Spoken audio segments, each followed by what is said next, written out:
Ramush Haradinaj është një nga emrat më me peshë në Kosovë, edhe pse tashmë një figurë e konsoliduar në politikë, ajo që gjithmonë sjell shumë interes është jeta e tij private dhe romancat e dashurisë.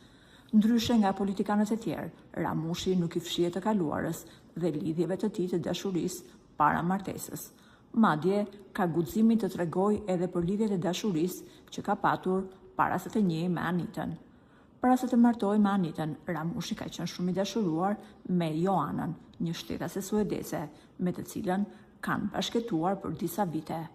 Aq e madhe ka qenë dashuria e tyre saqë Joana ka ardhur ta vizitojë Ramushin në Kosovë, edhe në kohën që Kosova ishte e trazuar dhe Ramushi ishte në krye të UÇK-s.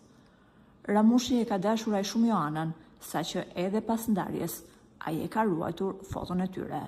Madje, Ramush Haradinaj ka patur guximin të pranojë dashurinë e tij të madhe për Joanën edhe në librin e jetës së tij.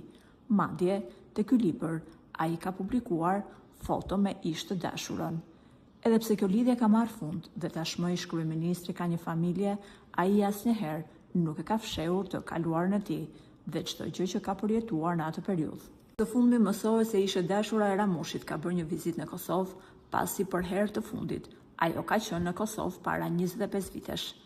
Edhe pse Joana a shprehur se Ramushi ka qenë dashuria më e madhe dhe më e vërtetë e jetës së saj, ajo nuk e ka njoftuar Ramushin për vizitën e saj në Kosovë, pasi e di që ai tashmë është i martuar dhe ka familje. Joana është shprehur se momenti që kam kaluar me Ramushin janë si një jetë e tërë për mua. Më mjaftojnë kujtimet e kohës që kemi qenë bashkë dhe fakti që ai është mirë. Kaq mua më mjafton. Pas një vizite 2 ditore në Kosovë për të parë transformimin e vendit, ajo është rikthyer në Suedi.